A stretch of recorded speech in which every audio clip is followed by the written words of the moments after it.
అమెరికాను ఒకప్పుడు land of opportunities అని పిలిచేవారు. ఇప్పుడు రెసిషన్ పేరుతో లక్షల కొద్ది ఉద్యోగాలను పీకేస్తున్న పరిస్థితుల్లో అగ్రరాజ్యం ఉంది. ఇప్పటికే చాలా రంగాల్లో అమెరికా గడ్డు పరిస్థితులు ఎదుర్కొంటున్న నేపథ్యంలో తాజాగా అమెరికా అధ్యక్ష ఎన్నికలు తుది దశకు చేరుకోవటం, ఐటీ ఇండస్ట్రియల్ రంగాల్లో ఆశించిన ప్యాకేజీల్లో ప్రాజెక్టులు లేక ఇన్ఫ్లేషన్లో ఉండటం చేటుకాలాన్ని తలపిస్తోంది. కాగా తాజాగా అమెరికా అప్పులు $35 ట్రిలియన్ దాటడం ఆ దేశ ఆర్థిక వ్యవస్థకు మరో దెబ్బగా కనిపిస్తోంది. అయితే ఇలాంటి అనూహ్యమైన సంఘటనలు, పరిస్థితుల మధ్య వరల్డ్ స్టాక్ మార్కెట్పై అమెరికా ప్రభావం గట్టిగానే పడిందని చెప్పుకోవచ్చు.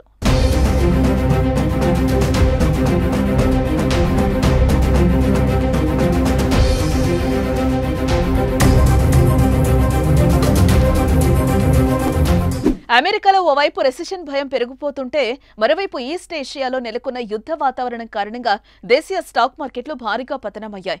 గ్లోబల్ మార్కెట్ల నెగిటివ్ సైన్లతో ఇన్వెస్టర్ల సెంటిమెంట్ బలహీనమైంది. పర్యవసానంగా ఆగస్టు 8 సోమవారం నాడు భారత స్టాక్ మార్కెట్లు తీవ్ర నష్టాల్లో కొనసాగుతున్నాయి. కాగా ఇనీషియల్ ట్రేడింగ్ లో నిఫ్టీ, సెన్సెక్స్ రెండు సూచీలు తీవ్ర నష్టాలనైతే నమోదు చేశాయి. ఆరంభంలోనే బాంబే స్టాక్ ఎక్స్చేంజ్ సెన్సెక్స్ 1500 పాయింట్లకు పైగా నష్టపోయింది. ఉదయం 10 గంటల సమయంలో సెన్సెక్స్ ఏకంగా 1533 పాయింట్లు పతనమై 79,448 వద్ద, నిఫ్టీ 463 పాయింట్ల వద్ద నష్టపోయి 24,254 వద్ద ట్రేడ్ అవుతున్నాయి.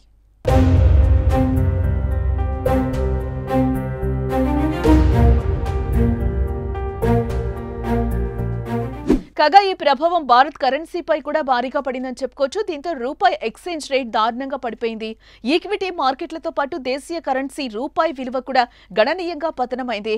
అమెరికన్ డాలర్తో పోలిస్తే $83.80కి దిగజారి ఆల్ టైమ్ లోకు రూపాయి వాల్యూ పడిపోయింది. ఇండియన్ ఈక్విటీ మార్కెట్లలో భారీ స్థాయిలో రిట్రీట్, విదేశీ నిధుల తరలింపు కారణంగా దేశీయ యూనిట్లో భారీ పతనం సంభవించిందని ఫోరెక్స్ నిపుణులు అభిప్రాయపడుతున్నారు. ఇంటర్ బ్యాంక్ ఫారిన్ ఎక్స్చేంజ్ మార్కెట్లో లోకల్ యూనిట్ 83.78 వద్ద ప్రారంభమైంది. అమెరికన్ కరెన్సీతో పోలిస్తే 83.80 వద్ద ఆల్ టైమ్ లోకి పడిపోయింది. ఇది ప్రీవియస్ క్లోజ్ తో పోలిస్తే 8 పైసల పతనాన్ని నమోదు చేసింది రూపాయి.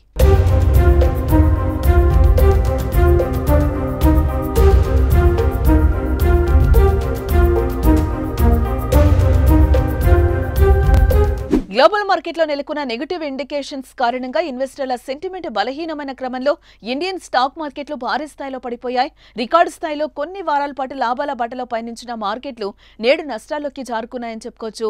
ఐటీ స్టాక్స్ తీవ్ర నష్టాల్లో కొనసాగుతున్నాయి. సెన్సెక్స్ పై Tata Motors, Tata Steel, JSW Steel, Adani Ports, Maruti, Reliance Industries stocks భారీ నష్టాల్లో అయితే కొనసాగుతున్నాయి. కాగా సన్ ఫార్మా, హిందుస్థాన్ యూనిలివర్ షేర్లు పాజిటివ్ గా ట్రేడ్ అవుతున్నాయని చెప్పుకోవచ్చు. ఈ మేరకు దేశీయ స్టాక్ మార్కెట్లో అమెరికా ఎకనామిక్ సిస్టమ్ స్టాటిస్టిక్స్ అందుకోలేకపోయాయి. జూలై నెలలో అమెరికాలో ఉద్యోగాల గ్రోత్ ఊహించిన దానికంటే చాలా ఎక్కువగా స్లో డౌన్ అయింది. దీంతో ఎకానమీ స్లో డౌన్ తప్పదనే భయాలు మరింత పెరిగాయని చెప్పుకోవచ్చు. ఈ ప్రభావం ప్రపంచ ఈక్విటీ మార్కెట్లపై పడవచ్చని విశ్లేషణలు గ్లోబల్ మార్కెట్లను కుంగదీశాయి. ఇప్పటికే ఈ ప్రభావం దేశీయ మార్కెట్లపై పడింది. ఇటు మరోవైపు ఇజ్రాయెల్, ఇరాన్, హిజ్బుల్లా మధ్య నెలకొన్న ఉద్రిక్త పరిస్థితులు కూడా మార్కెట్లను భయపెడుతున్నాయని చెప్పుకోవచ్చు.